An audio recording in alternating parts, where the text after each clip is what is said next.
बिस्मिल्लाहिर्रहमानिर्रहीम। बच्चों welcome to my channel. बच्चों जैसे कि आप जानते हैं कि पिछले वीडियो में हमने साइमल्टेनियस लीनियर इक्वेशंस को डिटर्मिनेंट मेथड से या क्रेमर्स मेथड से किस तरह से सॉल्व किया जाता है इसको डिटेल में समझ लिया है।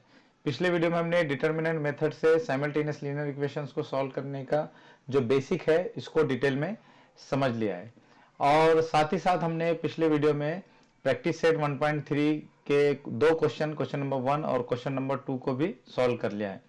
अब हम इस वीडियो में क्या करेंगे, हम इस वीडियो में प्रैक्टिस सेट 1.3 का जो क्वेश्चन नंबर 3 है उसको सॉल्व करेंगे। ठीक है बच्चों, लेकिन इससे पहले कि हम प्रैक्टिस सेट 1.3 को सॉल्व करें, हम साइमल्टेनियस लीनियर इक्वेशन को डिटर्मिनेंट मेथड से सॉल्व करने की जो 3 स्टेप्स हैं उनको यहाँ पर डिटेल में समझ लेंगे। ठीक है, साइमल्टेनियस लीनियर इक्वेशन को डिटर्मिनेंट मेथड से सॉल्व करने की पहली स्टेप है write given equations in the form of ax plus by is equal to c। Simultaneous linear equations को डिटर्मिनेंट मेथड से सॉल्व करने के लिए पहले हम जो गिवन इक्वेशंस होती है तो उनको इस फॉर्म में लिखेंगे। ठीक है, अब आप बोलेंगे सर ये इक्वेशन का ये फॉर्म का क्या मतलब है? इक्वेशन को इस फॉर्म में लिखने का मतलब है कि इक्वेशन में जो दो वेरिएबल्स है उनको लेफ्ट हैंड साइड में लिखेंगे और कांस्टेंट को राइट हैंड साइड में लिखेंगे। जैसे यहाँ पर आप देख सकते हैं कि इस इक्वेशन में जो दो वेरिएबल्स है x और y, तो x और y इन दोनों वेरिएबल्स को इक्वेशन में लेफ्ट हैंड साइड में लिखा गया है और कांस्टेंट को जिसको यहाँ c से डिनोट किया गया है उसको राइट हैंड साइड में लिखा गया है। ठीक है, तो साइमल्टेनियस लीनियर इक्वेशंस को डिटर्मिनेंट मेथड से सॉल्व करने के लिए हम पहली स्टेप में क्या करेंगे, जो गिवन इक्वेशंस होंगी उन इक्वेशंस में दोनों वेरिएबल्स को लेफ्ट हैंड साइड में लिखेंगे और कांस्टेंट को राइट हैंड साइड में लिखेंगे। ठीक है बच्चों, तो इस तरह से ये हमारी पहली स्टेप होगी। और दूसरी स्टेप क्या होगी? दूसरी स्टेप होगी find the values of determinants d, dx and dy। और दूसरी स्टेप में हमको डिटर्मिनेंट d, डिटर्मिनेंट dx और डिटर्मिनेंट dy को फाइंड करना होगा। ठीक है बच्चों डिटर्मिनेंट d, डिटर्मिनेंट dx और डिटर्मिनेंट dy को किस तरह से लिखा जाता है और इन डिटर्मिनेंट्स की वैल्यू किस तरह से फाइंड की जाती है ये मैंने आपको पिछले वीडियो में डिटेल में एक्सप्लेन किया है। तो बच्चों आपसे रिक्वेस्ट है कि अगर आपने हमारा वीडियो नहीं देखा है तो पहले आप उस वीडियो को देख लें जिसमें मैंने डिटर्मिनेंट मेथड का जो बेसिक है उसको डिटेल में एक्सप्लेन किया है और उसमें मैंने डिटेल में बताया है कि डिटर्मिनेंट d, dx और dy इनको किस तरह से लिखा जाता है, इनकी वैल्यूज किस तरह से फाइंड की जाती है। तो अगर आप वो देख लेंगे तो फिर आपको इस वीडियो में जितनी भी चीजें मैं आपको समझाने वाला हूँ वो बहुत आसानी से समझ में आ जाएगी। तो हम दूसरी स्टेप में क्या करेंगे, हम दूसरी स्टेप में डिटर्मिनेंट d, dx और dy की वैल्यूज फाइंड करेंगे। ठीक है, और तीसरी स्टेप में हम क्या करेंगे, तीसरी स्टेप में हम डिटर्मिनेंट d, dx और dy इनको यूज करके हम x और y की वैल्यूज को फाइंड करेंगे। तो बच्चों मुझे उम्मीद है कि आपको साइमल्टेनियस लीनियर इक्वेशंस को डिटर्मिनेंट मेथड से सॉल्व करने की ये जो 3 स्टेप्स है ये अच्छी तरह से समझ में आ गई होगी। ठीक है, तो चलिए अब हम आगे बढ़ते हैं और प्रैक्टिस सेट 1.3 का जो क्वेश्चन नंबर 3 है उसको सॉल्व करते हैं। तो चलिए बच्चों हम क्या करेंगे, प्रैक्टिस सेट 1.3 का जो क्वेश्चन नंबर 3 है उसको सॉल्व करते हैं। क्वेश्चन नंबर 3 में हमें क्या करना है, क्वेश्चन नंबर 3 में हमें जो ये लीनियर इक्वेशंस है तो इनको क्रेमर्स रूल से या क्रेमर्स मेथड से या डिटर्मिनेंट मेथड से सॉल्व करना है। और मैंने इन इक्वेशंस को क्रेमर्स मेथड से सॉल्व करने के लिए यहाँ पर ये 3 स्टेप्स लिखी है। अब हम क्या करेंगे, इन 3 स्टेप्स को फॉलो करके इन इक्वेशंस को क्रेमर्स रूल से सॉल्व करेंगे। ठीक है बच्चों, तो चलिए बच्चों हमारी पहली स्टेप क्या है, पहली स्टेप में हमें क्या करना है, पहली स्टेप में हमें इन दोनों इक्वेशंस को ax plus by is equal to c इस फॉर्म में लिखना है। इस फॉर्म में लिखने का क्या मतलब है बच्चों, इस फॉर्म में लिखने का मतलब है कि इन दोनों इक्वेशंस में जो दो वेरिएबल्स है उनको लेफ्ट हैंड साइड में लिखना है और कांस्टेंट को क्या करना है, राइट हैंड साइड में लिखना है। ठीक है, लेकिन आप यहां देख सकते हैं कि ये दोनों इक्वेशंस पहले से ही इस फॉर्म में लिखी गई है। जैसे आप देख सकते हैं कि इस इक्वेशन में दो वेरिएबल्स को इधर लेफ्ट हैंड साइड में लिखा गया है और कांस्टेंट को राइट हैंड साइड में लिखा गया है। इसी तरह से इस इक्वेशन में भी दोनों वेरिएबल्स को लेफ्ट हैंड साइड में लिखा गया है और कांस्टेंट को राइट हैंड साइड में लिखा गया है। ठीक है, तो चलिए हम इन तीनों स्टेप्स को फॉलो करके इन इक्वेशंस को सॉल्व करेंगे। ठीक है, तो मैं यहाँ पर लिख लेता हूँ। अब हम क्या करेंगे, इन दोनों इक्वेशंस को एक के नीचे एक लिखेंगे और हम इन दोनों इक्वेशंस को एक के नीचे एक इस तरह से लिखेंगे कि x वेरिएबल एक के नीचे एक आ जाए और y वेरिएबल एक के नीचे एक आ जाए। ठीक है, तो चलिए पहले मैं इस इक्वेशन को लिख लेता हूं। तो हमारी पहली इक्वेशन है 3x minus 4y is equal to 10। इसी तरह से हमारी दूसरी इक्वेशन है 4x plus 3y is equal to 5। ठीक है बच्चों, तो इस तरह से हमारी ये जो पहली स्टेप है, ये पहली स्टेप कंप्लीट हो गई है। ठीक है, अब हम क्या करेंगे, दूसरी स्टेप को फॉलो करेंगे। तो दूसरी स्टेप क्या है हमारे बच्चों, find D, D X and D Y. तो यहाँ पर हमें क्या करना है, डी, डी एक्स और डी वाई, ये तीन डिटर्मिनेंट्स को फाइंड करना है। तो चलिए यहाँ पर हम एक डिटर्मिनेंट ले लेंगे और हम इसको किससे डिनोट करेंगे, इसको हम डी से डिनोट करेंगे। ठीक है, डी इज इक्वल टू, ठीक है। अब सवाल यह है कि इस डिटर्मिनेंट में कौन से एलिमेंट्स आएंगे। तो बच्चों जैसे कि मैंने आपसे पहले कहा कि डिटर्मिनेंट का जो बेसिक है, मैंने पिछले वीडियो में इसको बहुत डिटेल में एक्सप्लेन किया है, जिसमें मैंने डिटर्मिनेंट क्या है, डिटर्मिनेंट के एलिमेंट्स किसे कहते हैं, और determinant D, determinant D X और डिटर्मिनेंट डी वाई के एलिमेंट्स को किस तरह से लिखा जाता है, ये मैंने डिटेल में उसमें एक्सप्लेन किया है।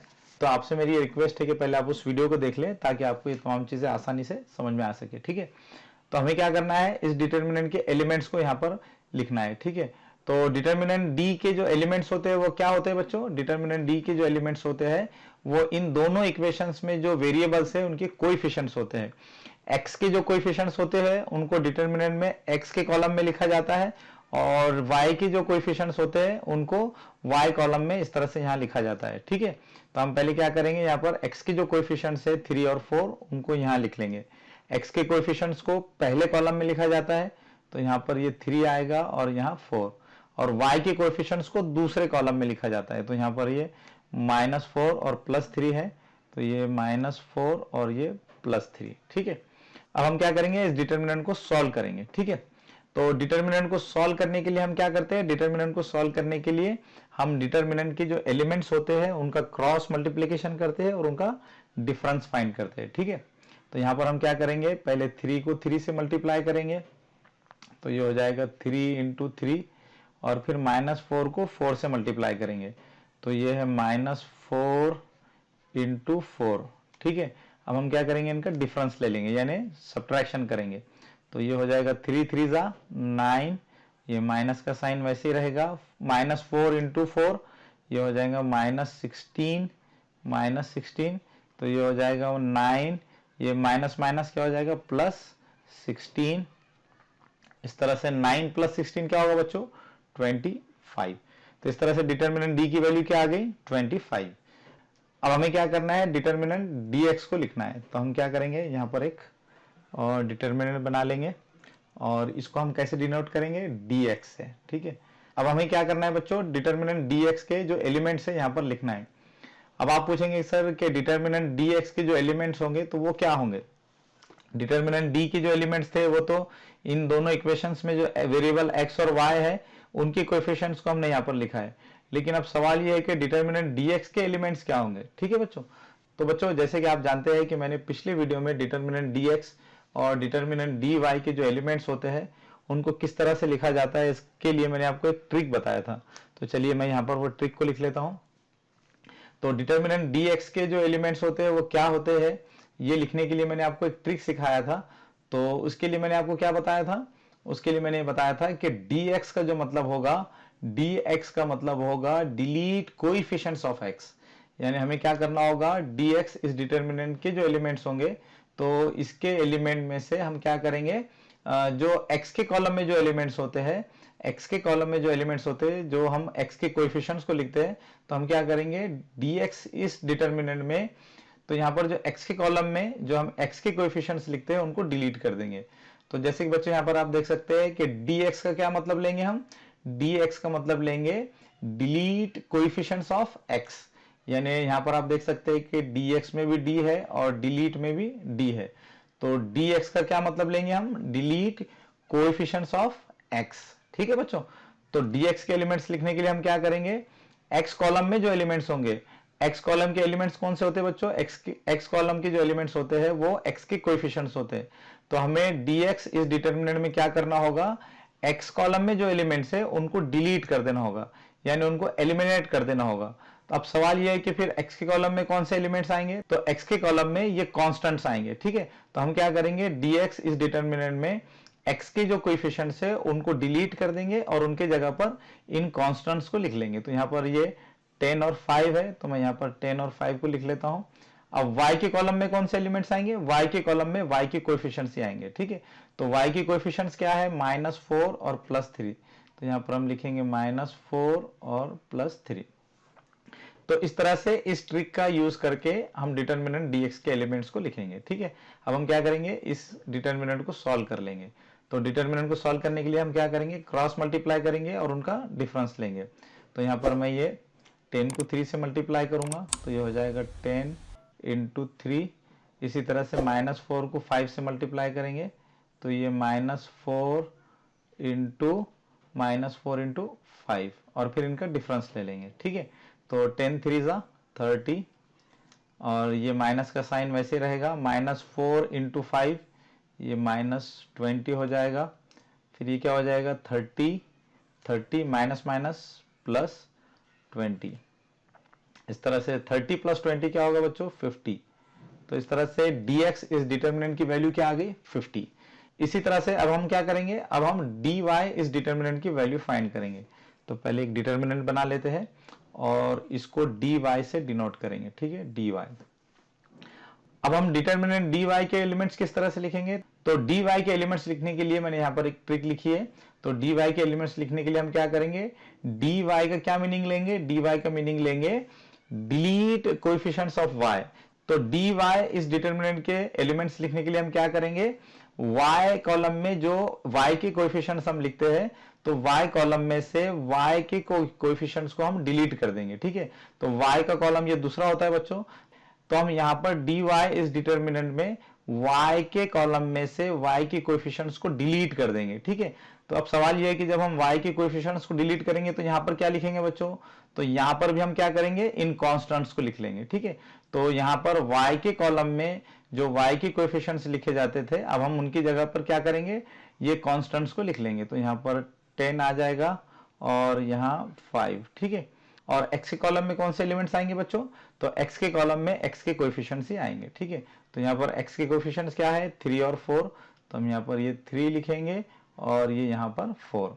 अब हम इस डिटर्मिनेंट की वैल्यू को फाइंड करेंगे। तो डिटर्मिनेंट की वैल्यू फाइंड करने के लिए हम इसके एलिमेंट्स को क्रॉस मल्टीप्लाई करेंगे और उनका डिफरेंस लेंगे। तो पहले 3 को 5 से मल्टीप्लाई करेंगे, तो ये हो जाएगा 3 × 5 और फिर 10 को 4 से मल्टीप्लाई करेंगे, तो ये हो जाएगा 10 × 4 और फिर इनका डिफरेंस ले लेंगे। तो इस तरह से ये हो जाएगा 3 × 5 इज 15 माइनस 10 × 4 इज 40। इस तरह से जो हो जाएगा 15 - 40 इज 25 -25। ठीक है बच्चों, तो इस तरह से हमने यहाँ पर डिटर्मिनेंट d, डिटर्मिनेंट dx और dy को फाइंड कर लिया है। तो इस तरह से हमारी सेकेंड स्टेप भी कंप्लीट हो गई है। अब हमें क्या करना है, अब हमें तीसरी स्टेप में x और y की वैल्यू को फाइंड करना है। तो चलिए पहले मैं क्या करता हूँ, थोड़ा ये स्क्रीन को पहले साफ कर लेता हूँ ताकि हम यहाँ अच्छे से लिख सके। अब हमें क्या करना है, अब हमें तीसरी स्टेप में x और y की वैल्यूज को फाइंड करना है।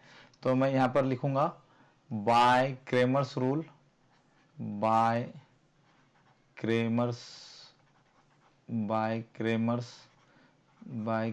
रूल।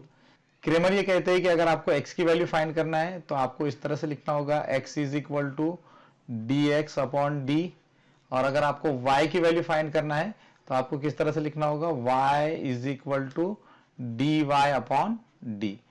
तो हम यहाँ पर थर्ड स्टेप में क्या कर रहे हैं, d, dx और dy इन डिटर्मिनेंट्स की वैल्यूज को यूज करके x और y की वैल्यू को फाइंड कर रहे हैं। ठीक है, तो हम यहाँ क्या करेंगे, यहाँ पर dx और d की वैल्यूज को सब्स्टिट्यूट करके यहाँ पर हम x की वैल्यू को फाइंड करेंगे और यहाँ पर dy और d की वैल्यूज को सब्स्टिट्यूट करके y की वैल्यू को फाइंड करेंगे। तो यहाँ पर हम पहले x की वैल्यू फाइंड कर लेते हैं। तो यहाँ पर dx की वैल्यू क्या है बच्चों, dx की वैल्यू है 50। तो मैं यहाँ लिख लूंगा 50 अपॉन, और d की वैल्यू क्या है 25।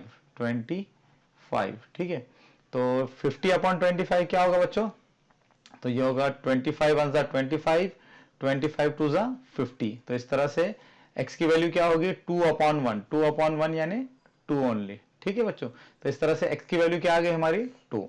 इसी तरह से अब हम y की वैल्यू फाइंड करेंगे। तो यहाँ पर हमें क्या करना होगा, dy और d की वैल्यूज को सब्स्टिट्यूट करना होगा। तो dy की वैल्यू क्या है बच्चों, dy की वैल्यू है -25 और d की वैल्यू क्या है, d की वैल्यू है 25। तो यहाँ पर हम लिखेंगे 25। अब -25/25 क्या होगा, 25 × 25, 25 × 25, तो ये आएगा -1/1। -1/1 का मतलब होगा -1 ओनली। तो इस तरह से y की वैल्यू क्या आ गई बच्चों, -1। तो इस तरह से हमने यहाँ पर ये थर्ड स्टेप को भी कंप्लीट कर लिया है। तो बच्चों आपने देखा कि हमने क्रेमर्स मेथड से साइमल्टेनियस लीनियर इक्वेशंस को कितना इजीली यहाँ पर सॉल्व कर लिया है। बच्चों साइमल्टेनियस लीनियर इक्वेशंस को क्रेमर्स रूल से सॉल्व करने के लिए आपको बिल्कुल भी ज्यादा दिमाग खर्च करने की जरूरत नहीं है। सिर्फ आप इन स्टेप्स को फॉलो करके आसानी से साइमल्टेनियस लीनियर इक्वेशंस को क्रेमर्स मेथड से सॉल्व कर सकते हैं। ठीक है, तो बच्चों इस तरह से फाइनली हम लिख सकते हैं कि x is equal to 2 and y is equal to -1 is the solution of the given simultaneous equations. तो चलिए बच्चों अब हम दूसरे सब क्वेश्चन को सॉल्व करते हैं। ठीक है, तो यहाँ पर हमें क्या करना होगा, पहली स्टेप में हमें इन दोनों इक्वेशंस को ax plus by is equal to c इस फॉर्म में लिखना होगा। यानी हमें इन दोनों इक्वेशंस में वेरिएबल्स को लेफ्ट हैंड साइड में लिखना होगा और कांस्टेंट को राइट हैंड साइड में लिखना होगा। ठीक है बच्चों, तो चलिए पहले मैं क्या करता हूँ, यहाँ पर इन दोनों इक्वेशंस में वेरिएबल्स को लेफ्ट हैंड साइड में लिख लेता हूँ और कांस्टेंट को राइट हैंड साइड में लिख लेता हूँ। तो पहले हम क्या करेंगे, ये जो इक्वेशन है तो इस इक्वेशन में दोनों वेरिएबल्स को हम लेफ्ट हैंड साइड में लिखेंगे और कांस्टेंट को राइट हैंड साइड में लिखेंगे। तो ये जो हमारी इक्वेशन है आप देख सकते हैं कि इस इक्वेशन में दोनों वेरिएबल्स भी लेफ्ट हैंड साइड में है और कांस्टेंट भी इधर लेफ्ट हैंड साइड में लिखा गया है। ठीक है, तो हम क्या करेंगे, कांस्टेंट को राइट हैंड साइड में भेज देंगे। तो हमारी ये जो इक्वेशन होगी, ये इक्वेशन किस तरह से हो जाएगी, इसको हम इस तरह से लिखेंगे 4x plus 3y 4x plus 3y is equal to, ये -4 है तो -4 राइट हैंड साइड में जाएगी, क्या हो जाएगा, +4 हो जाएगा। तो 0 + 4, 0 + 4 क्या हो जाएगा बच्चों, 4 ओनली। ठीक है, तो इस तरह से यहाँ पर आप देख सकते हैं कि हमने ये जो हमारी पहली इक्वेशन थी इसको ax plus by is equal to c इस फॉर्म में लिख लिया है। अब हम इस दूसरी इक्वेशन को भी ax plus by is equal to c इस फॉर्म में लिखेंगे। तो यहाँ पर भी आप देख सकते हैं कि यहाँ पर लेफ्ट हैंड साइड में सिर्फ एक वेरिएबल है, तो हमें क्या करना होगा, लेफ्ट हैंड साइड में ये जो दूसरा वेरिएबल है उसको भी लेफ्ट हैंड साइड में लाना होगा। और कांस्टेंट यहाँ पर 8 है तो 8 को हम राइट हैंड साइड में लिखेंगे।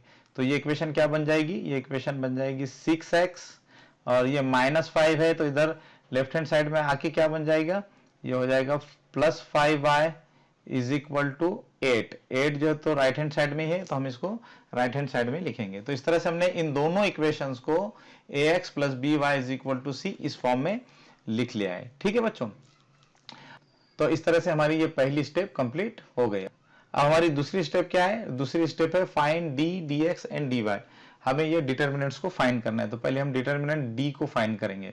तो यहाँ पर हम पहले एक डिटर्मिनेंट बना लेंगे और इसे d से डिनोट करेंगे, d इज इक्वल टू, अब हम इस डिटर्मिनेंट के एलिमेंट्स को लिखेंगे। तो डिटर्मिनेंट d के एलिमेंट्स क्या होते हैं बच्चों, x और y के कोएफिशिएंट्स। तो पहले कॉलम में हम x के कोएफिशिएंट्स को लिखेंगे। तो पहले कॉलम में हम x के कोएफिशिएंट्स को लिखेंगे। तो x के कोएफिशिएंट्स क्या है बच्चों, यहाँ पर 4 एंड 6। तो यहाँ पर ये 4 आएगा, यहाँ 6। और y कॉलम में क्या लिखेंगे, y के कोएफिशिएंट्स। तो y के कोएफिशिएंट्स क्या है, 3 एंड 5। तो यहाँ आ जाएगा 3 एंड 5। अब हम इस डिटर्मिनेंट को सॉल्व करेंगे। तो सॉल्व करने के लिए हम इसके एलिमेंट्स को क्रॉस मल्टीप्लाई करेंगे। तो ये होगा 4 × 5, 4 × 5 और फिर 3 को 6 से मल्टीप्लाई करेंगे। तो ये हो जाएगा 3 × 6 और फिर इनका डिफरेंस लेंगे। तो क्या हो जाएगा, 4 × 5 इज 20 माइनस 3 × 6 इज 18। तो 20 माइनस 18 क्या होगा बच्चों, 2। तो इस तरह से डिटर्मिनेंट डी की वैल्यू क्या आ गई, 2। अब हमें क्या करना है, अब हमें डिटर्मिनेंट dx की वैल्यू फाइंड करना है। तो पहले हम डिटर्मिनेंट बना लेंगे और इसको dx इस तरह से डिनोट करेंगे। अब डिटर्मिनेंट dx के एलिमेंट्स क्या होते हैं बच्चों, तो बच्चों अभी मैंने आपको जैसे कि ट्रिक सिखाया कि डिटर्मिनेंट dx के एलिमेंट्स लिखने के लिए हम क्या करेंगे, डिटर्मिनेंट dx में से x के कॉलम में जो एलिमेंट्स हम लिखते हैं यानी x के कोएफिशिएंट्स को, तो हम x के कोएफिशिएंट्स को डिलीट कर देंगे। dx का क्या मतलब लेंगे बच्चों, हम dx का मतलब लेंगे डिलीट कोएफिशिएंट्स ऑफ x। ठीक है, तो यहाँ पर हम x के कोएफिशिएंट्स को डिलीट कर देंगे और यहाँ क्या लिखेंगे, इन कांस्टेंट्स को लिखेंगे। तो यहाँ आ जाएगा 4 और यहाँ 8 और यहाँ पर y के कोएफिशिएंट्स को लिखेंगे। तो y के कोएफिशिएंट्स क्या है, 3 एंड 5, 3 एंड 5। अब हम क्या करेंगे, इस डिटर्मिनेंट की वैल्यू को फाइंड करेंगे। तो डिटर्मिनेंट की वैल्यू फाइंड करने के लिए क्रॉस मल्टीप्लाई करेंगे और डिफरेंस लेंगे। तो ये हो जाएगा 4 × 5, 4 × 5 और 3 को 8 से मल्टीप्लाई करेंगे तो ये हो जाएगा 3 इंटू 8 और फिर इनका डिफरेंस लेंगे तो ये हो जाएगा 4 into 5 is 20 minus 3 into 8 is 24 तो इस तरह से हो जाएगा 20 माइनस 24 इज माइनस 4 तो इस तरह से dx डिटर्मिनेंट की वैल्यू क्या आ गई -4।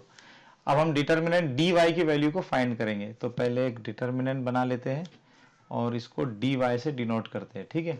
अब हम इसके एलिमेंट्स लिखेंगे तो इसके एलिमेंट्स लिखने के लिए क्या ट्रिक है, इसके एलिमेंट्स लिखने के लिए हम dy को क्या कंसीडर करेंगे, हम dy का मतलब लेंगे डिलीट कोएफिशिएंट्स ऑफ y। तो यहां पर हम क्या करेंगे, y के जो कोएफिशिएंट्स है उनको डिलीट कर देंगे। तो y के कोएफिशिएंट्स कहां लिखा जाते हैं, यहां पर लिखे जाते हैं दूसरे कॉलम में। तो हम यहां से y कॉलम में से y के कोएफिशिएंट्स को डिलीट कर देंगे। तो फिर हम y के कॉलम में क्या लिखेंगे, y के कॉलम में भी हम क्या करेंगे, इन कांस्टेंट्स को लिखेंगे। तो यहाँ पर ये आएगा 4, यहाँ आएगा 8 और x के कॉलम में क्या लिखेंगे, x के कॉलम में x के कोएफिशिएंट्स ही लिखेंगे। तो x के कॉलम में x के कोएफिशिएंट आ जाएंगे 4 एंड 6। अब हम इस डिटर्मिनेंट की वैल्यू को फाइंड करेंगे, ठीक है। तो डिटर्मिनेंट की वैल्यू फाइंड करने के लिए क्रॉस मल्टीप्लाई करेंगे, पहले 4 को 8 से मल्टीप्लाई करेंगे 4 इंटू 8 और फिर 4 को 6 से मल्टीप्लाई करेंगे 4 इंटू 6 और फिर इनका डिफरेंस लेंगे। तो ये क्या हो जाएगा 4 8 जा 32 माइनस 4 6 जा 24। तो इस तरह से ये हो जाएगा 32 माइनस 24 तो ये आएगा 8। तो इस तरह से डिटर्मिनेंट dy की वैल्यू क्या आ गई 8। तो इस तरह से हमारी ये दूसरी स्टेप भी कंप्लीट हो गई है, ठीक है बच्चों। अब हम क्या करेंगे, तीसरी स्टेप को फॉलो करेंगे। तो तीसरी स्टेप में क्या करना है, x और y की वैल्यू को फाइंड करना है, ठीक है। तो हम यहाँ पर लिखेंगे बाय क्रेमर्स रूल।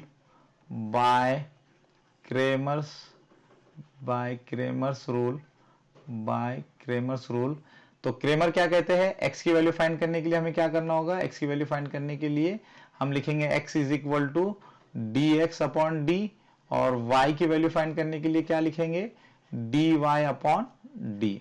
तो अब हम क्या करेंगे, यहाँ पर dx और d की वैल्यूज को सब्स्टिट्यूट करके x की वैल्यू को फाइंड कर लेंगे। तो dx की वैल्यू क्या है बच्चों, dx की वैल्यू है -4 तो यहाँ आ जाएगा -4 अपॉन और d की वैल्यू क्या है 2 तो यहाँ पर आ जाएगा 2। अब -4 अपॉन 2 का क्या मतलब होगा, 2 1 जा 2 2 2 जा 4। तो इस तरह से x की वैल्यू क्या आएगी -2 अपॉन 1, -2 अपॉन 1 का मतलब होगा -2 ओनली, ठीक है। इसी तरह से अब हम y की वैल्यू फाइंड करने के लिए यहाँ पर dy और d की वैल्यूज को सब्स्टिट्यूट करेंगे। तो dy की वैल्यू क्या है 8 अपॉन d की वैल्यू क्या है बच्चों, d की वैल्यू है 2। अब 8 अपॉन 2 का क्या मतलब होगा, 2 1 जा 2 2 4 जा 8। तो इस तरह से y की वैल्यू होगी 4 अपॉन 1 मतलब 4 ओनली, ठीक है। तो इस तरह से यहाँ पर हमने x और y की वैल्यूज को भी फाइंड कर लिया है। तो इस तरह से अब हम फाइनली ये कह सकते हैं कि इन साइमल्टेनियस लीनियर इक्वेशंस का जो सॉल्यूशन है वो क्या है, x is equal to -2 and y is equal to 4 is the solution of the given simultaneous equations, ठीक है बच्चों।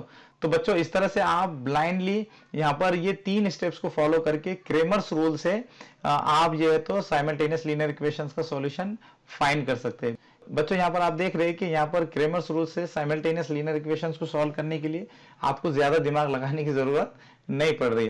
तो अगर आप थोड़ी सी प्रैक्टिस कर लेंगे तो आप इन क्वेश्चंस को बहुत इजीली सॉल्व कर सकेंगे, ठीक है। तो चलिए अब हम आगे बढ़ते हैं। अब हम क्वेश्चन नंबर 3 को देखेंगे। तो यहाँ पर सबसे पहली स्टेप में हमें क्या करना होगा, इन दोनों इक्वेशंस को इस फॉर्म में लिखना होगा। और इस फॉर्म का क्या मतलब होता है बच्चों, इस फॉर्म का मतलब होगा कि इन दोनों इक्वेशंस में जो वेरिएबल्स है उनको हम लेफ्ट हैंड साइड में लिखेंगे और कांस्टेंट को राइट हैंड साइड में लिखेंगे, ठीक है। तो यहाँ पर आप देख सकते हैं कि इन दोनों इक्वेशंस में पहले से ही दोनों वेरिएबल्स यहाँ पर लेफ्ट हैंड साइड में लिखे गए हैं और कांस्टेंट्स को यहाँ पर राइट हैंड साइड में लिखा गया है, ठीक है। तो चलिए अब हम इन दोनों लीनियर इक्वेशंस का सॉल्यूशन क्रेमर्स रूल से फाइंड करते हैं। तो हम यहाँ पर लिखेंगे, तो पहले हम क्या करेंगे, इन दोनों इक्वेशंस को एक के नीचे यहाँ पर लिख लेंगे। तो ये हो जाएगा x plus 2y is equal to -1 और दूसरी इक्वेशन क्या है बच्चों हमारी 2x minus 3y is equal to 12, ठीक है। तो इस तरह से हमारी ये जो पहली स्टेप है, ये पहली स्टेप हमारी ये कंप्लीट हो गई है। अब दूसरे स्टेप में क्या करना है बच्चों, हमको डी डी एक्स और डी वाई इन डिटर्मिनेंट्स की वैल्यूज को फाइंड करना है। तो पहले हम क्या करेंगे, डिटर्मिनेंट डी को फाइंड करेंगे। तो पहले हम एक डिटर्मिनेंट ले लेते हैं और इसको डी से डिनोट करते हैं, डी, ठीक है। अब हम इस डिटर्मिनेंट के एलिमेंट्स को लिखेंगे। तो डिटर्मिनेंट डी के जो एलिमेंट्स होंगे वो क्या होंगे, तो पहले कॉलम में हम x के कोएफिशिएंट्स को लिखेंगे। तो यहाँ पर x का कोएफिशिएंट कुछ नहीं है तो हम इसको 1 कंसीडर करेंगे, और यहाँ पर x का कोएफिशिएंट क्या है 2, तो यहाँ पर आ जाएगा 1 और 2। और दूसरे कॉलम में y के कोएफिशिएंट्स को लिखेंगे। तो y के कोएफिशिएंट्स क्या है 2 और -3, तो यहाँ पर आएगा 2 और ये -3। अब हम इस डिटर्मिनेंट को सॉल्व कर लेंगे। तो सॉल्व करने के लिए क्रॉस मल्टीप्लाई करेंगे। तो 1 को -3 से मल्टीप्लाई करेंगे तो ये हो जाएगा 1 इंटू -3, 1 इंटू -3, और 2 को 2 से मल्टीप्लाई करेंगे तो ये होगा 2 इंटू 2, और फिर इनका डिफरेंस लेंगे, ठीक है। तो 1 इंटू -3 इज -3, और ये होगा -2 इंटू 2 इज 4।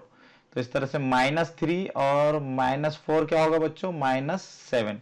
दोनों नंबर्स के साइन सेम है तो दोनों नंबर को हम ऐड कर देंगे, और बड़े नंबर का जो साइन है वो माइनस है, इसलिए आंसर में माइनस का साइन आ जाएगा, ठीक है। तो इस तरह से डिटर्मिनेंट डी की वैल्यू क्या होगी, -7। अब हम क्या करेंगे, डिटर्मिनेंट डी को फाइंड करेंगे, ठीक है। तो पहले हम यहाँ एक डिटर्मिनेंट बना लेते हैं और इसको dx से डिनोट करते हैं, ठीक है। अब डिटर्मिनेंट dx के एलिमेंट्स लिखने के लिए हम फिर वो ट्रिक लिख लेते हैं। तो बच्चों हम dx का क्या मतलब ले रहे हैं, dx का मतलब हम ले रहे हैं डिलीट कोएफिशिएंट्स ऑफ x, ठीक है। Delete coefficients of x, d for dx और d फॉर डिलीट, ठीक है। तो dx का मतलब हम लेंगे डिलीट कोएफिशिएंट्स ऑफ x।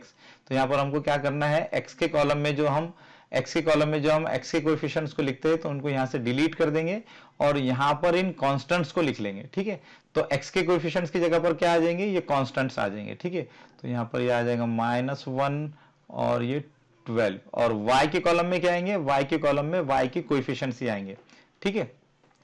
तो y के कोएफिशिएंट्स क्या है 2 -3, यहाँ पर आएगा 2 और ये -3। अब हम इस डिटर्मिनेंट की वैल्यू पे फाइंड कर लेंगे। तो डिटर्मिनेंट की वैल्यू फाइंड करने के लिए क्रॉस मल्टीप्लाई करेंगे। तो -1 इंटू -3 ये होगा -1 इंटू -3, और फिर 2 इंटू 12 ये होगा 2 इंटू 12, और फिर इनका डिफरेंस लेंगे, ठीक है। तो -1 इंटू -3 क्या हो जाएगा 3, यहाँ पर माइनस माइनस ये प्लस हो जाएगा, ठीक है। इस तरह से अब ये क्या होगा -2 इंटू 12, 2 इंटू 12 क्या होगा 24। तो इस तरह से ये होगा 3 - 24, ये आएगा -21, ठीक है बच्चों। दोनों के साइन अलग अलग है तो हम क्या करेंगे, दोनों का डिफरेंस लेंगे, और बड़े नंबर का साइन माइनस है तो यहाँ पर आंसर में माइनस का साइन आ जाएगा, ठीक है। तो इस तरह से dx इस डिटर्मिनेंट की वैल्यू क्या आ गई -21। अब हमें क्या करना है, dy फाइंड करना है, ठीक है। तो हम यहाँ पर एक डिटर्मिनेंट बना लेंगे और इसको dy से डिनोट करेंगे, ठीक है।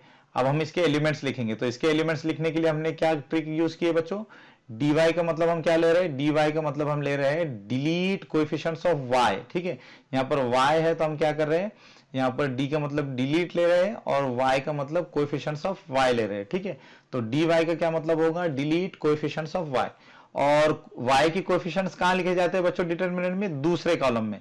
अब अगर हम यहाँ से y की कोएफिशिएंट्स को डिलीट कर देंगे तो फिर यहाँ क्या लिखेंगे, यहाँ पर हम इन्हीं कांस्टेंट्स को लिखेंगे। तो यहाँ पर -1 आ जाएगा और ये 12 आ जाएगा। और x के कॉलम में क्या आएंगे बच्चों, x के कॉलम में x के कोएफिशिएंट्स ही आएंगे। तो x के कोएफिशिएंट्स क्या है 1 और 2, तो यहाँ आएगा 1 और यहाँ 2। अब हम इसकी वैल्यू फाइंड करेंगे। तो क्रॉस मल्टीप्लाई करेंगे, 1 इंटू 12, 1 इंटू 12, और -1 इंटू 2, -1 इंटू 2, और फिर इनका डिफरेंस लेंगे। तो क्या होगा, 1 इंटू 12 क्या होगा बच्चों 12, -1 इंटू 2 इज -2। तो इस तरह से ये हो जाएगा 12 minus plus 2, therefore 12 plus 2 is 14। तो इस तरह से dy की वैल्यू क्या आ गई 14, ठीक है बच्चों। तो इस तरह से हमारी ये सेकंड स्टेप भी कंप्लीट हो गई है। अब तीसरी स्टेप में हमको क्या करना है, dx और dy की वैल्यूज को यूज करके वेरिएबल x और y की वैल्यू को फाइंड करना है, ठीक है। तो यहां पर हम लिखेंगे by Cramer's rule, by Cramer's rule. By Cramer's rule. ठीक है बच्चों, तो क्रेमर क्या कहते हैं बच्चों कि अगर आपको x की वैल्यू फाइंड करना है तो क्रेमर कहते हैं कि आपको x को कैसे लिखना होगा, x is equal to dx upon d। इसी तरह से क्रेमर कहते हैं कि अगर आपको y की वैल्यू फाइंड करना है तो आपको किस तरह से लिखना होगा, y is equal to dy upon d। अब हम क्या करेंगे, dx और d की वैल्यूज को यूज करके x की वैल्यू को फाइंड करेंगे। तो पहले मैं यहाँ लिख लेता हूँ, dx की जगह पे क्या लिखेंगे बच्चों, -21 और d की जगह पे क्या लिखेंगे बच्चों, -7। तो इस तरह से x की वैल्यू क्या होगी, -21 अपॉन -7। -21 अपॉन -7 का क्या मतलब होगा बच्चों, 7 1 जा 7, 7 3 जा 21, 7 3 जा 21 और ये माइनस माइनस कैंसिल हो जाएगा। तो इस तरह से x की वैल्यू क्या आ जाएगी, 3/1, 3/1 यानी 3 ओनली। ठीक है, इसी तरह से अब हम क्या करेंगे, dy और d की वैल्यूज को यूज करके y की वैल्यू को फाइंड करेंगे। तो dy की वैल्यू क्या है बच्चों, 14। तो यहाँ पर हम dy की जगह लिखेंगे 14 और d की वैल्यू क्या है बच्चों, -7। तो यहाँ पर आ जाएगा -7। तो y की वैल्यू क्या होगी बच्चों, 14/-7। 14/-7 का मतलब क्या होगा, 7 1 जा 7, 7 2 जा 14। तो ये आएगा 2/-1। तो 2/-1 का मतलब होगा -2 ओनली। ठीक है, तो इस तरह से यहाँ पर x और y की वैल्यूज भी आ गई है। तो इस तरह हमारी ये तीसरी स्टेप भी कंप्लीट हो गई है। तो इस तरह से हम फाइनली ये लिख सकते हैं कि इन दोनों लीनियर इक्वेशंस का जो सॉल्यूशन है वो क्या है, x is equal to 3 and y is equal to -2 is the solution of the given simultaneous equations। तो बच्चों देखा आपने कि हम simultaneous linear equations को क्रैमर्स मेथड से कैसे इजीली जो है तो सॉल्व कर सकते हैं। ठीक है बच्चों, तो बच्चों मैं आपसे कहूंगा कि गैब्रियल क्रेमर का आप शुक्रिया अदा कीजिए कि गैब्रियल क्रेमर ने साइमल्टेनियस लीनियर इक्वेशंस को सॉल्व करने का कितना इजी मेथड आपको दिया है। ठीक है बच्चों, तो चलिए अब हम आगे बढ़ते हैं। अब हम सब क्वेश्चन 4 को सॉल्व करेंगे। तो हमारी पहली स्टेप क्या है बच्चों, पहली स्टेप में हमें इन दोनों इक्वेशंस में वेरिएबल्स को एक तरफ लिखना है यानी लेफ्ट हैंड साइड में लिखना है और कांस्टेंट को राइट हैंड साइड में लिख देना है। ठीक है, लेकिन यहाँ पर आप देख सकते हैं कि इन दोनों इक्वेशंस में पहले से ही दोनों इक्वेशंस में दोनों वेरिएबल्स लेफ्ट हैंड साइड में लिखे गए हैं और कांस्टेंट्स को राइट हैंड साइड में लिखा गया है। ठीक है, तो चलिए अब हम क्या करेंगे, इन दोनों इक्वेशंस को यहाँ पर एक के नीचे एक लिख लेंगे। तो यहाँ पर हम लिखेंगे, पहले हम इस इक्वेशन को लिख लेंगे 6x - 4y is equal to -12 और हम क्या करेंगे, दूसरी इक्वेशन को यहाँ पर इसके नीचे लिख लेंगे। बच्चों अगर आप ऐसे एक के नीचे इन दोनों इक्वेशंस को लिख लेंगे ना तो डिटर्मिनेंट d, dx और dy इनको लिखने में आपको थोड़ी आसानी होगी। ठीक है, तो यहाँ पर हमारी दूसरी इक्वेशन है 8x - 3y is equal to -2। चलिए, तो इस तरह से हमारी ये पहली स्टेप हो गई है। अब हमारी दूसरी स्टेप क्या है, find determinant d, dx and dy। ठीक है, तो पहले हम डिटर्मिनेंट d को फाइंड करेंगे। तो यहाँ पर मैं एक डिटर्मिनेंट बना लेता हूँ और इसको d से डिनोट करता हूँ। अब हम डिटर्मिनेंट d के एलिमेंट्स को लिखेंगे। तो डिटर्मिनेंट d के एलिमेंट्स क्या होंगे, पहले कॉलम में x के कोएफिशिएंट्स और दूसरे कॉलम में y के कोएफिशिएंट्स। ठीक है, तो पहले कॉलम में क्या आएंगे, 6 and 8, 6 8 और दूसरे कॉलम में क्या आएंगे, -4 -3, -4 -3। अब हम इस डिटर्मिनेंट की वैल्यू को फाइंड करेंगे। तो पहले यहाँ पर हम इन एलिमेंट्स को क्रॉस मल्टीप्लाई करेंगे। तो 6 को पहले 3 से मल्टीप्लाई करेंगे तो ये होगा 6 × -3 और फिर हम -4 को 8 से मल्टीप्लाई करेंगे तो ये होगा -4 × 8 और फिर इनका डिफरेंस ले लेंगे। ठीक है, तो इस तरह से ये हो जाएगा 6 × -3 इज -18, ये माइनस का साइन वैसे ही रहेगा, -4 × 8, -4 × 8 इज -32। तो इस तरह से ये हो जाएगा -18 और ये माइनस माइनस क्या हो जाएगा बच्चों, +32। -18 + 32 क्या होगा बच्चों यहाँ पर आप देख सकते हैं कि इन दोनों नंबर्स के जो साइंस है वो डिफरेंट है। ठीक है, तो हम क्या करेंगे, दोनों का डिफरेंस लेंगे। तो 32 और 18 का डिफरेंस आएगा 14। तो यहाँ पर हम पहले 14 को लिख लेंगे और बड़े नंबर का जो साइन है वो प्लस है, इसलिए आंसर में भी यहाँ पर प्लस का साइन आएगा। ठीक है बच्चों, तो इस तरह से d की वैल्यू क्या आ जाएगी, 14। अब हम क्या करेंगे, अब हम डिटर्मिनेंट dx फाइंड करेंगे। ठीक है, तो पहले हम यहाँ एक डिटर्मिनेंट बना लेते हैं और इसको dx से डिनोट करेंगे। अब हम क्या करेंगे, डिटर्मिनेंट dx के एलिमेंट्स लिखेंगे। तो डिटर्मिनेंट dx के एलिमेंट्स लिखने के लिए हमारे पास क्या ट्रिक है, dx का क्या मतलब लेंगे बच्चों, हम dx का मतलब लेंगे डिलीट कोएफिशिएंट्स ऑफ x। तो यहाँ पर हम क्या करेंगे, x के जो कोएफिशिएंट्स है जो हम यहाँ पर पहले कॉलम में लिखते हैं उनको डिलीट कर देंगे और फिर इनकी जगह क्या लिखेंगे, यहाँ पर इन कांस्टेंट्स को लिखेंगे। तो यहाँ पर आ जाएगा -12 और ये -2 और y की कॉलम में y के कोएफिशिएंट्स को लिखेंगे। तो यहाँ पर है ये -4 और -3। अब हम इस डिटर्मिनेंट की वैल्यू को फाइंड करेंगे। तो क्रॉस मल्टीप्लाई करेंगे तो ये होगा -12 इंटू -3 और -4 को -2 से मल्टीप्लाई करेंगे। तो ये -4 इंटू -2 और फिर इनका डिफरेंस, ठीक है। तो 12 इंटू 3 ये आ जाएगा 36 और माइनस माइनस क्या हो जाएगा बच्चों, प्लस। इसी तरह से माइनस का साइन वैसे के वैसे रहेगा और ये -4 और -2 क्या होगा, +8 यहाँ पर माइनस माइनस प्लस हो जाएगा और 4 2 जा 8 हो जाएगा, ठीक है बच्चों। तो इस तरह से dx की वैल्यू क्या होगी, 36 माइनस 8 होगा 28। तो इस तरह से dx की वैल्यू आ गई 28। अब हम क्या करेंगे, डिटर्मिनेंट dy फाइंड करेंगे। तो पहले एक डिटर्मिनेंट बना लेते हैं और इसको dy से डिनोट करते हैं। अब हमें क्या करना है, डिटर्मिनेंट dy के एलिमेंट्स को लिखना है। तो डिटर्मिनेंट dy के एलिमेंट्स लिखने के लिए हमारे पास क्या ट्रिक है, dy का क्या मतलब है बच्चों, dy का मतलब है डिलीट कोएफिशिएंट्स ऑफ y। यानी हमको dy इस डिटर्मिनेंट के एलिमेंट्स लिखने के लिए हमें क्या करना होगा, y कॉलम में जो हम y के कोएफिशिएंट्स लिखते हैं तो उनको डिलीट करना होगा और उनकी जगह क्या लिखना होगा, उनकी जगह लिखना होगा -12 और -2। ये जो कांस्टेंट्स है तो इनको हम यहाँ y कॉलम में लिखेंगे, ठीक है। तो यहाँ पर लिखेंगे हम -12 और ये -2 और x के कॉलम में क्या आएंगे, x कॉलम में यहाँ पर आएंगे x के कोएफिशिएंट्स। तो यहाँ पर x के कोएफिशिएंट्स आ जाएंगे 6 और 8। अब हम इसकी वैल्यू फाइंड करेंगे तो क्रॉस मल्टीप्लाई करना होगा। तो ये होगा 6 इंटू -2 और फिर -12 को 8 से मल्टीप्लाई करेंगे तो ये होगा -12 इंटू 8 और फिर इनका डिफरेंस लेंगे, ठीक है। तो 6 2 जा -12 ये माइनस में से रहेगा और -12 इंटू 8 क्या होगा, -12 इंटू 8 होगा -96, ठीक है बच्चों। तो इस तरह से ये हो जाएगा -12, ये माइनस माइनस ये प्लस हो जाएगा +96।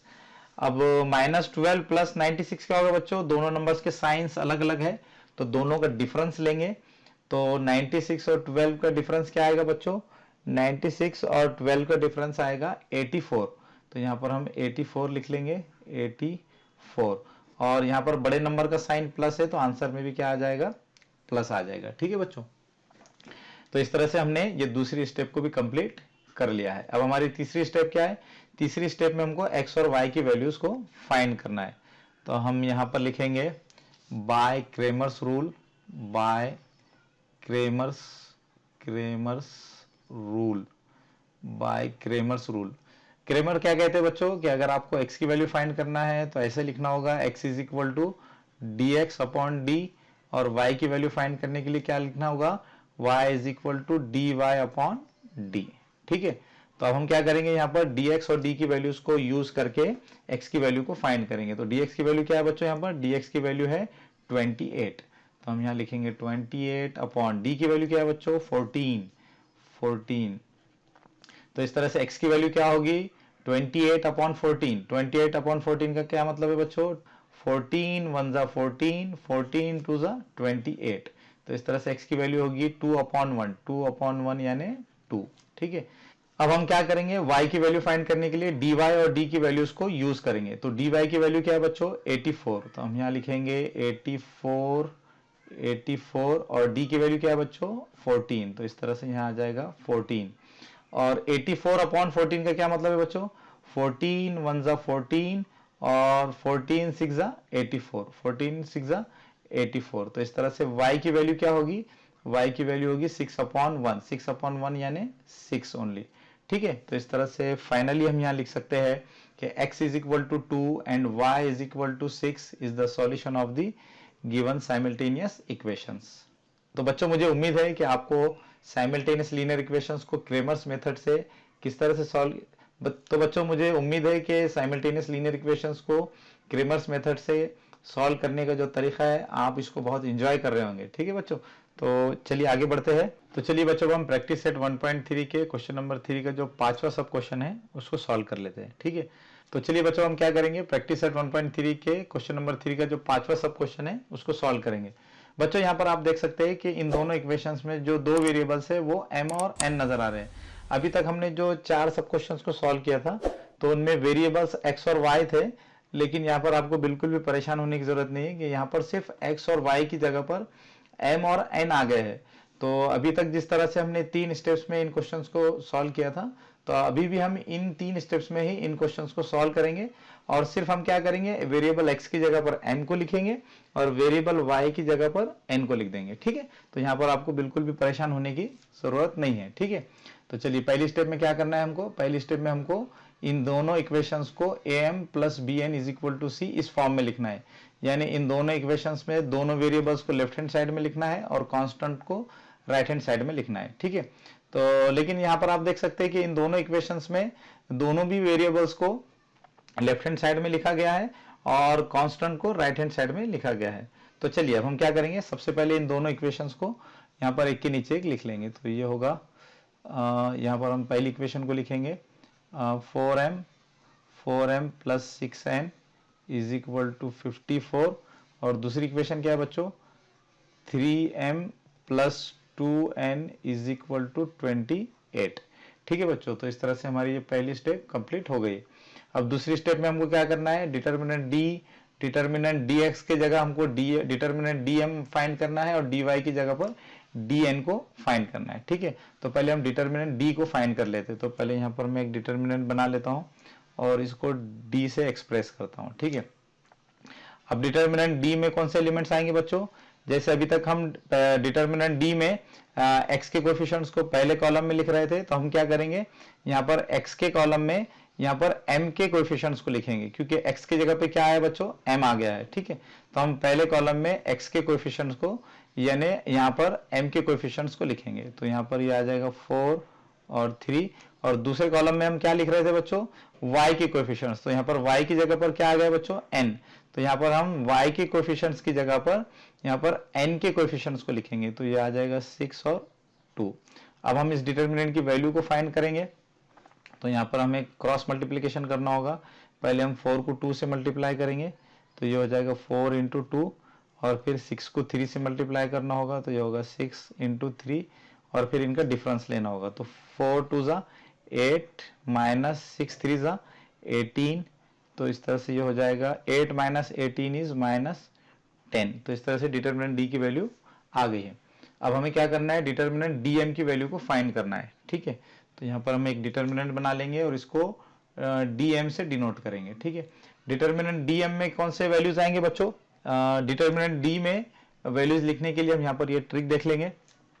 तो डिटर्मिनेंट डी एम का क्या मतलब होगा बच्चों, डी एम का मतलब हम लेंगे delete coefficients of M, delete coefficients of m। ठीक है, तो यहाँ पर आप देख सकते हैं कि यहाँ पर m की जो कोएफिशिएंट्स है वो पहले कॉलम में आने वाले हैं, तो हम इनको डिलीट करके क्या करेंगे, यहाँ पर हम क्या लिखेंगे, यहाँ पर हम इनकी जगह पर लिखेंगे इन कांस्टेंट्स को। ठीक है, तो यहाँ पर ये आ जाएगा 54 और ये आ जाएगा 28 और y के कॉलम में क्या आएंगे बच्चों, y की जगह पर यहाँ पर n है तो यहाँ पर n के कोएफिशिएंट्स को लिख लेंगे। ठीक है, तो ये आ जाएगा 6 और 2।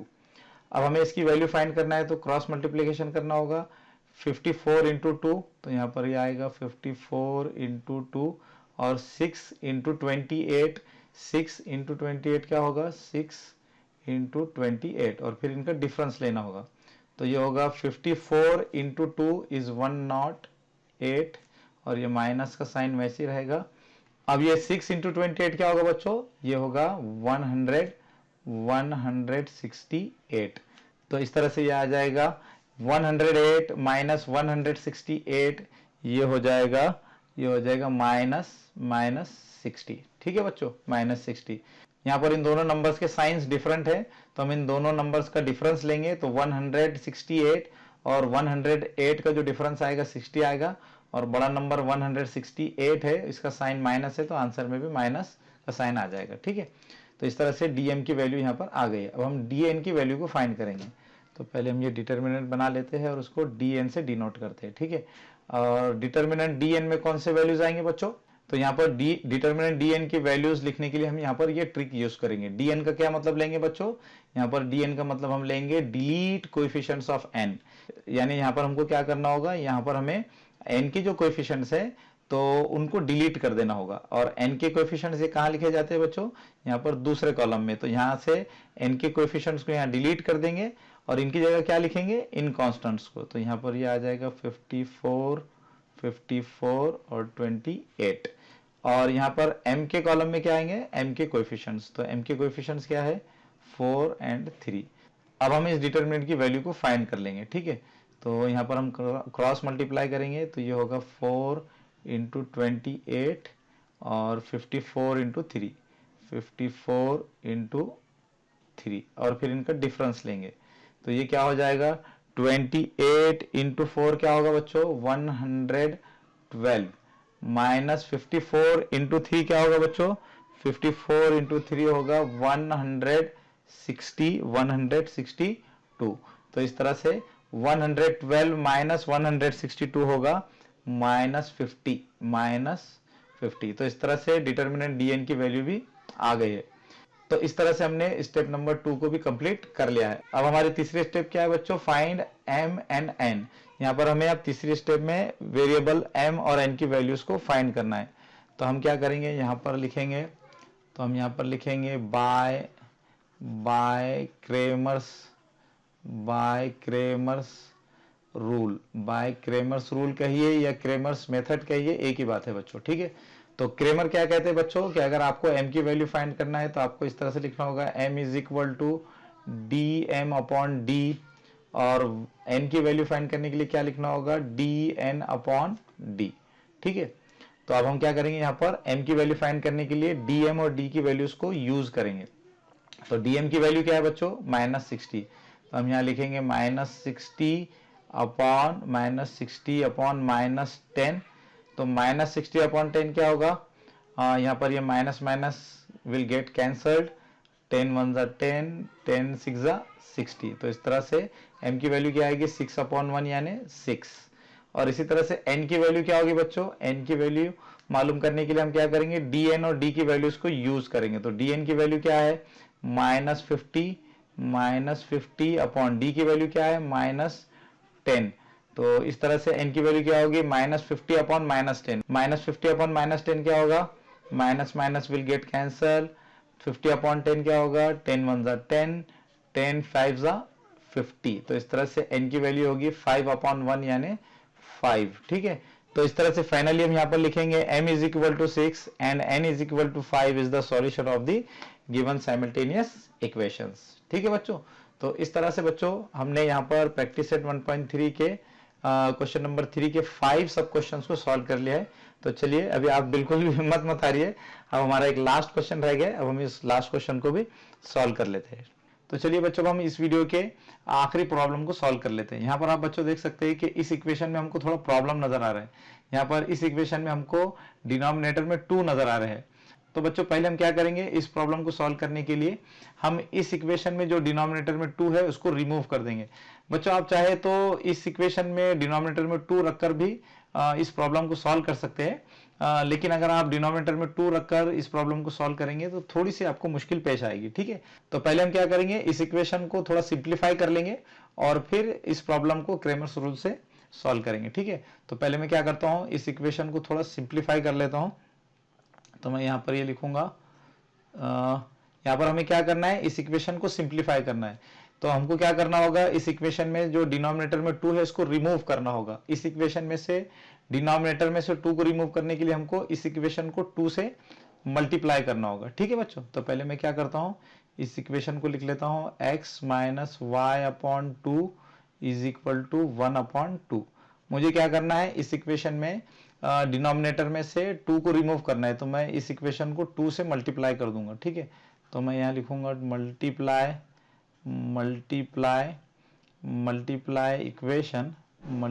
Equation by 2। तो जब हम इस इक्वेशन को 2 से मल्टीप्लाई करेंगे तो इस इक्वेशन में डिनोमिनेटर में जो 2 है वो रिमूव हो जाएगा, ठीक है। तो अगर हम इस इक्वेशन को 2 से मल्टीप्लाई करते तो क्या होगा बच्चों, 2 को जब हम x से मल्टीप्लाई करेंगे तो ये क्या हो जाएगा 2x, और जब हम y अपॉन 2 को 2 से मल्टीप्लाई करेंगे तो क्या होगा बच्चों, तो हम अगर y अपॉन 2 को 2 से मल्टीप्लाई करते हैं तो 2 कैंसिल हो जाएंगे, क्या बचेगा बच्चों y। तो इस तरह से यहाँ आ जाएगा, ये माइनस का साइन वैसे के वैसे रहेगा और ये y आ जाएगा इज इक्वल टू, और 1 अपॉन 2 को 2 से मल्टीप्लाई करेंगे तो क्या होगा 1 अपॉन 2 इंटू 2, तो ये 2 कैंसिल हो जाएंगे, क्या बचेगा 1। तो इस तरह से बच्चों आप देख सकते हैं कि हमने इस इक्वेशन को 2 से मल्टीप्लाई करके इस इक्वेशन को सिंपल इक्वेशन में कन्वर्ट कर लिया है। ठीक है बच्चों, तो चलिए अब हम क्या करेंगे, क्रेमर रूल को यूज करके इस प्रॉब्लम को सॉल्व करेंगे। तो हमारी पहली स्टेप क्या है, पहली स्टेप में हमें क्या करना है, पहली स्टेप में हमें इन दोनों इक्वेशंस में जो दो वेरिएबल्स है उनको लेफ्ट हैंड साइड में लिखना है और कांस्टेंट को राइट हैंड साइड में लिखना है। ठीक है, तो हम क्या करेंगे, इन दोनों इक्वेशंस को यहाँ पर लिख लेंगे। तो यहाँ पर हम लिख सकते हैं नाउ तो हमारी पहली इक्वेशन क्या है बच्चों, 2x plus 3y is equal to 2। तो यहाँ पर आप देख सकते हैं कि दोनों वेरिएबल्स लेफ्ट हैंड साइड में है और कांस्टेंट राइट हैंड साइड में। तो हम इसको इस तरह से लिखेंगे 2x plus 3y is equal to 2। और हमारी दूसरी इक्वेशन क्या है बच्चों, दूसरी इक्वेशन हमारी ये है, लेकिन बच्चों हमने इसको क्या किया है, बिल्कुल सिंपल फॉर्म में यहाँ कन्वर्ट कर लिया है। तो हम इस इक्वेशन को यहाँ पर इस इक्वेशन के नीचे लिख लेंगे। तो ये होगा 2x minus Y is equal to 1। ठीक है बच्चों, तो इस तरह से हमारी ये पहली स्टेप कंप्लीट हो गई है। अब हमारी दूसरी स्टेप क्या है, दूसरी स्टेप में हमें डी dx और dy इन डिटर्मिनेंट्स को फाइंड करना है। ठीक है, तो मैं क्या करता हूँ, पहले डिटर्मिनेंट डी को फाइंड करता हूँ। तो पहले मैं एक डिटर्मिनेंट बना लेता हूँ और इसको मैं डी से डिनोट करूंगा। ठीक है, डी इज इक्वल टू, और डिटर्मिनेंट डी में कौन से एलिमेंट्स आएंगे बच्चों, डिटर्मिनेंट डी में पहले कॉलम में x के कोएफिशिएंट्स आएंगे। तो यहाँ पर हम x के कोएफिशिएंट्स को लिख लेंगे 2 और 2, और दूसरे कॉलम में कौन से एलिमेंट्स आएंगे, दूसरे कॉलम में y के कोएफिशिएंट्स आएंगे। तो यहाँ पर y का एक कोएफिशिएंट है 3 और यहाँ पर y का कोएफिशिएंट कुछ नजर नहीं आ रहा है, तो यहाँ पर हम 1 लिख सकते हैं। तो ये होगा -1। ठीक है, अब हम इस डिटर्मिनेंट की वैल्यू फाइंड कर लेंगे। तो डिटर्मिनेंट की वैल्यू फाइंड करने के लिए हम क्रॉस मल्टीप्लाई करेंगे। तो ये होगा 2 इंटू -1, 2 इंटू -1, और ये होगा 3 इंटू 2, 3 इंटू 2, और फिर इनका डिफरेंस लेंगे। तो ये क्या हो जाएगा, 2 इंटू -1 इज -2, माइनस का साइन वैसे ही रहेगा, 3 इंटू 2 इज 6। इस तरह से ये हो जाएगा -2 और -6 क्या होगा बच्चों, ये हो जाएगा -8। तो इस तरह से हमने डिटर्मिनेंट डी की वैल्यू यहाँ फाइंड कर ली है। अब हमें क्या करना है, डिटर्मिनेंट dx की वैल्यू फाइंड करना है। ठीक है, तो पहले मैं थोड़ा ये स्क्रीन को साफ कर लेता हूं। ठीक है, अब हमें क्या करना है, डिटर्मिनेंट dx को फाइंड करना है। तो पहले हम एक डिटर्मिनेंट बना लेंगे और इसको dx से डिनोट करेंगे। ठीक है, डिटर्मिनेंट dx में कौन से एलिमेंट्स आएंगे बच्चों, इसके लिए हमने क्या ट्रिक सीखी थी, तो इसके लिए हमने एक ट्रिक सीखी थी, मैं यहाँ लिख लेता हूँ उसको। तो dx डिटर्मिनेंट के एलिमेंट्स लिखने के लिए हमने क्या ट्रिक सीखी थी, यहाँ पर हम dx का क्या मतलब लेंगे, dx का मतलब लेंगे डिलीट कोएफिशिएंट्स ऑफ x। तो यहाँ पर इस डिटर्मिनेंट में x के कॉलम में जो हम x के कोएफिशिएंट्स को लिखते हैं, तो यहाँ पर हम क्या करेंगे, x के कोएफिशिएंट्स को डिलीट कर देंगे और यहाँ पर इनकी जगह पर क्या लिखेंगे, यहाँ पर हम कांस्टेंट्स को लिखेंगे। तो यहाँ पर आप देख सकते हैं कि 2 और 1 ये कांस्टेंट्स है, तो यहाँ पर हम 2 और 1 को लिख लेंगे। और y कॉलम में क्या लिखेंगे, y कॉलम में y के कोएफिशिएंट्स को लिखेंगे। तो y के कोएफिशिएंट्स क्या है, 3 और -1, तो यहाँ पर हम लिखेंगे 3 -1। अब हम इस डिटर्मिनेंट को सॉल्व करेंगे। तो इसके लिए हम क्या करेंगे, क्रॉस मल्टीप्लाई करेंगे। तो 2 इंटू -1 और फिर 3 को 1 से मल्टीप्लाई करेंगे, तो यह आ जाएगा 3 इंटू 1, और फिर इनका डिफरेंस लेंगे। तो क्या होगा, 2 इंटू -1 इज -2, माइनस का साइन वैसे ही रहेगा, 3 इंटू 1 इज 3, तो इस तरह से जो हो जाएगा -2 -3 क्या हो जाएगा -5। ठीक है बच्चों, तो इस तरह से dx इस डिटर्मिनेंट की वैल्यू भी हमने फाइंड कर ली है। अब हम क्या करेंगे, डिटर्मिनेंट dy की वैल्यू को फाइंड करेंगे। ठीक है, तो पहले एक डिटर्मिनेंट ले लेते हैं और इसको dy से डिनोट करेंगे। अब हमें इसके एलिमेंट्स लिखना है। तो dy के एलिमेंट्स लिखने के लिए हम क्या ट्रिक यूज करेंगे, dy का क्या मतलब लेंगे, dy का मतलब लेंगे डिलीट कोएफिशिएंट्स ऑफ y। तो हमें क्या करना है, इस डिटर्मिनेंट में y कॉलम में जो हम y के कोएफिशिएंट्स लिखते हैं तो उनको डिलीट कर देना है। तो यहाँ से जब हम y के कोएफिशिएंट्स को डिलीट कर देंगे तो यहाँ पर क्या आएंगे बच्चों, तो यहाँ पर आएंगे ये कांस्टेंट्स। ठीक है, तो यहाँ पर हम कांस्टेंट्स को लिख लेंगे। तो यहाँ आएगा 2 और ये 1। यहाँ से हमने y के कोएफिशिएंट्स को डिलीट करके हमने यहाँ पर इन कांस्टेंट्स को लिख लिया है। dy का क्या मतलब होगा बच्चों, डिलीट कोएफिशिएंट्स ऑफ y, तो हमने यहाँ से y के कोएफिशिएंट्स को डिलीट करके यहाँ पर इन कांस्टेंट्स को लिख लिया है। ठीक है बच्चों, अब हम यहाँ क्या करेंगे, यहाँ पर x के कोएफिशिएंट्स को लिखेंगे। तो x के कोएफिशिएंट्स क्या है बच्चों, x के कोएफिशिएंट्स है 2 और 2। ठीक है, तो यहाँ पर 2 आएगा, यहाँ भी 2 आएगा। अब इस डिटरमिनेंट को हम सॉल्व करेंगे, तो ये क्या हो जाएगा 2 इंटू 1, 2 इंटू 1, इसी तरह से ये 2 इंटू 2, 2 इंटू 2, और फिर इसका डिफरेंस लेंगे। तो ये क्या हो जाएगा 2 into 1 is 2 minus 2 into 2 is 4। तो इस तरह से ये हो जाएगा 2 माइनस 4 इज माइनस 2। तो इस तरह से डिटर्मिनेंट dy की वैल्यू भी यहाँ पर आ गई है। तो इस तरह से ये दूसरी स्टेप भी कंप्लीट हो गई है। अब हमारी तीसरी स्टेप है फाइंड x एंड y। तो x और y की वैल्यू फाइंड करने के लिए हम क्या करेंगे, डिटर्मिनेंट d, dx और dy की वैल्यूज को यूज करके x और y की वैल्यूज को फाइंड करेंगे। ठीक है, तो यहाँ पर हम लिखेंगे by Cramer's rule, by Cramer's rule. तो क्रेमर क्या कहते हैं, x की वैल्यू फाइंड करने के लिए हमें क्या लिखना होगा, क्रेमर कहते हैं x की वैल्यू फाइंड करने के लिए इस तरह से लिखना होगा, x is equal to dx upon d, और y की वैल्यू फाइंड करने के लिए क्या लिखना होगा, dy अपॉन d। ठीक है बच्चों, अब हम क्या करेंगे, dx और d की वैल्यूज को सब्स्टिट्यूट करके x की वैल्यू को फाइंड करेंगे। dx क्या है बच्चों, dx है -5, और d क्या है बच्चों, d की वैल्यू है -8। तो इस तरह से x की वैल्यू क्या होगी, -5 अपॉन -8। -5 अपॉन -8 का क्या मतलब होगा, minus minus will get cancelled. तो इस तरह से x की वैल्यू आ जाएगी 5 अपॉन 8। ठीक है बच्चों, इसी तरह से y की वैल्यू फाइंड करने के लिए हम dy और d की वैल्यूज को यूज करेंगे। तो dy की वैल्यू क्या है बच्चों, dy की वैल्यू है -2, और d की वैल्यू क्या है बच्चों, -8। तो इस तरह से y की वैल्यू क्या होगी, -2 अपॉन -8। -2 अपॉन -8 का मतलब क्या होगा, minus minus will get cancel, और 2 अपॉन 8 का क्या मतलब होगा, 2 1 जा 2 और 2 4 जा 8। तो इस तरह से y की वैल्यू क्या होगी, 1 अपॉन 4। तो इस तरह से यहाँ पर y की वैल्यू भी आ गई है। तो अब हम फाइनली ये लिख सकते हैं कि x is equal to 5 upon 8 and y is equal to 1 upon 4 is the solution of the given simultaneous equations. तो बच्चों, मुझे उम्मीद है कि आपको साइमल्टेनियस लीनियर इक्वेशंस को क्रेमर्स रूल से यानी डिटर्मिनेंट मेथड से किस तरह से सॉल्व किया जाता है ये अच्छी तरह से समझ में आ गया होगा। बच्चों, मुझे पूरा यकीन है कि आप में से अगर कोई बच्चा ऐसा भी होगा जिसका मैथ्स बहुत कमजोर है, तो वो भी क्रेमर्स रूल से साइमल्टेनियस लीनियर इक्वेशंस को इजीली सॉल्व कर सकता है। बस आपको थोड़ी सी प्रैक्टिस की जरूरत है। तो अगर आप थोड़ी प्रैक्टिस कर लेंगे तो फिर आप इजीली क्रेमर्स रूल से साइमल्टेनियस लीनियर इक्वेशंस को सॉल्व कर सकेंगे। अब बच्चों, आखिर में आपसे रिक्वेस्ट है कि अगर आप हमारे चैनल पर नए हैं तो हमारे चैनल को सब्सक्राइब कीजिए, और अगर आपको हमारे वीडियोस पसंद आ रहे हैं तो हमारे वीडियोस को लाइक कीजिए, शेयर कीजिए, कमेंट्स कीजिए, ताकि हम आपके लिए इसी तरह से मैथमेटिक्स के फ्री वीडियोस बनाते रहे।